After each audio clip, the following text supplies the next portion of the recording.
মিটফোর্ডের ঘটনার শিকার ব্যবসায়ী সোহাগের পরিবারের পাশে দাঁড়াল বিএনপি।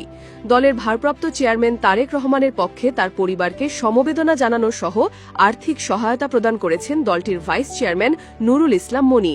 সেই সাথে সোহাগের ছেলেমেয়ের পড়ালেখার দায়িত্ব নিয়েছে দলটি।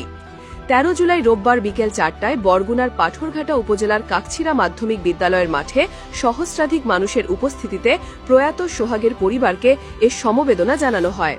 এ সময় দলের নেতাকর্মী ও সোহাগের স্ত্রী, ছেলে মেয়ে এবং বোন উপস্থিত ছিলেন।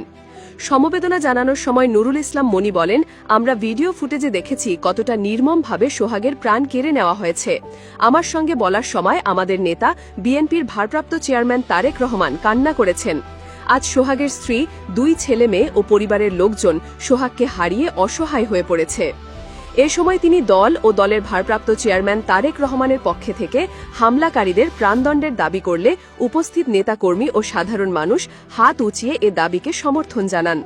এ সময় সোহাগের ছেলেমেয়ের লেখাপড়ার দায়িত্ব বিএনপি নেবে বলে ঘোষণা করা হয়। বক্তব্য শেষে মোনাজাত করে প্রয়াত সোহাগের রুহের মাগফিরাত কামনা করে সোহাগের স্ত্রী ও ছেলে মেয়েকে দলটির ভারপ্রাপ্ত চেয়ারম্যান তারেক রহমানের পক্ষে ৫০,০০০ টাকা আর্থিক সহায়তা প্রদান করেন নুরুল ইসলাম।